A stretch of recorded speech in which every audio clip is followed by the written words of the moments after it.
తెలంగాణలో dengue danger bell మోగిస్తోంది. కొత్త వేరియంట్లు ముంచుకొస్తున్నాయని WHO నుంచి వార్నింగ్ బెల్ వినిపిస్తోంది. మరోవైపు వర్షాలు కురుస్తుండటంతో జబ్బులు కూడా ముసురుకుంటున్నాయి. ఆసుపత్రుల్లో పెరుగుతున్న ఓపీ క్యూ లైన్ చూస్తుంటే డాక్టర్లకే బీపీ పెరిగిపోతోంది. తెలంగాణలో డెంగ్యూ డేంజర్ బెల్. రాష్ట్రంపై కొత్త వేరియంట్ల పంజా. 2 రోజులకే ప్లేట్లెట్స్ డమాల్. అలర్ట్గా లేకపోతే ముప్పే. ఎక్కడ చూసినా జ్వరం, ఒళ్ళు నొప్పులతో జనం అల్లాడిపోతున్నారు.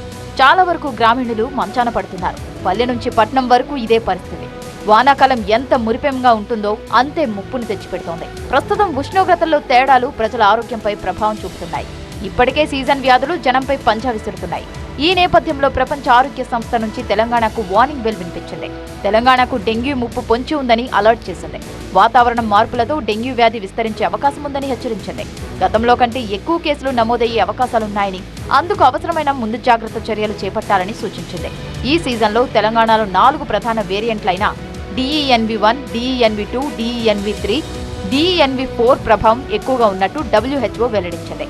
ఈ ఏడాది ఇప్పటికే వందలాది కేసులు నమోదయ్యాయని హెచ్చరించింది. ప్రస్తుతం అన్ని జిల్లాల్లో డెంగ్యూ కేసులు నమోదవుతున్నాయని ఫీవర్ హాస్పిటల్ సూపరింటెండెంట్ శంకర్ తెలిపారు. డెంగ్యూ సోకిన వారు ప్లేట్లెట్స్ పడిపోకుండా చూసుకోవాలని సూచించారు. డెంగ్యూలో 4 వెరైటీస్, డెంగ్యూలో 4 రకాలు ఉంటాయి. డెంగ్యూ1, డెంగ్యూ2, డెంగ్యూ3, డెంగ్యూ4 అని. ఇది కొత్తవి ఏం కాదు, చాలా పాతవి. ఒక్కొక్క సీజన్లో ఒక్కొక్క వెరైటీ వస్తుంది. ఒక్కొక్కసారి మనకు 3-4 ఇయర్స్ బ్యాక్ 2019-18లో డెంగ్యూ1 ఎక్కువ స్ప్రెడ్ అయింది. తర్వాత డెంగ్యూ2 కూడా స్ప్రెడ్ అవుతుంది. సో ఈ 3-4 వెరైటీస్లో ఒక్కొక్కసారి ఏ వెరైటీ వస్తుందో మనం అన్లెస్ మనం దాన్ని టెస్ట్ చేస్తే తప్ప తెలియదు. కానీ ఏదైనా అన్నీ కూడా సమానమే, ఏది ప్రమాదకరమైందని ఏం కాదు. కాకపోతే డెంగ్యూ ఫీవర్ వచ్చినప్పుడు మనము అశ్రద్ధ చేసినట్లయితే మల్టీ ఆర్గాన్ ఫెయిల్యూర్ సీరియస్ అయ్యి డెంగ్యూ షాక్ సిండ్రోమ్తో చనిపోయే అవకాశం ఉంటుంది. సో ఈ డెంగ్యూలో ఒకటి ఏంటంటే క్లోజ్గా మానిటర్ చేయవలసిందంటే ప్లేట్లెట్ కౌంట్ పడిపోకుండా చూసుకోవాలి. డీహైడ్రేట్ కాకుండా ఐవీ ఫ్లూయిడ్స్ అవి ఎక్కువ ఇస్తుండాలి. మరోవైపు తెలంగాణలో సీజనల్ వ్యాధులతో పాటు విష జ్వరాలు విజృంభిస్తున్నాయి. ఆసుపత్రులకు రోగులు క్యూ కడుతున్నారు. దీంతో ఆసుపత్రుల్లో ఓపీ భారీగా పెరిగిందని గాంధీ ఆసుపత్రి సూపరింటెండెంట్ రాజారావు తెలిపారు. రెగ్యులర్ గా వచ్చే ఫీవర్ కేసులతో పాటు వైరల్ ఇన్ఫెక్షన్ కేసులు నమోదవుతున్నాయన్నారు. జ్వరం లక్షణాలు కనిపించినప్పుడు వెంటనే వైద్యులను సంప్రదించాలని సూచించారు. అన్ని ఆరోగ్య కేంద్రాల్లో డెంగ్యూ, మలేరియా టెస్ట్ కిట్లు, మెడిసిన్ అందుబాటులో ఉన్నాయన్నారు. సీజనల్ వ్యాధుల బారిన పడకుండా ఉండాలంటే ముందు జాగ్రత్తలు తీసుకోవాలన్నారు.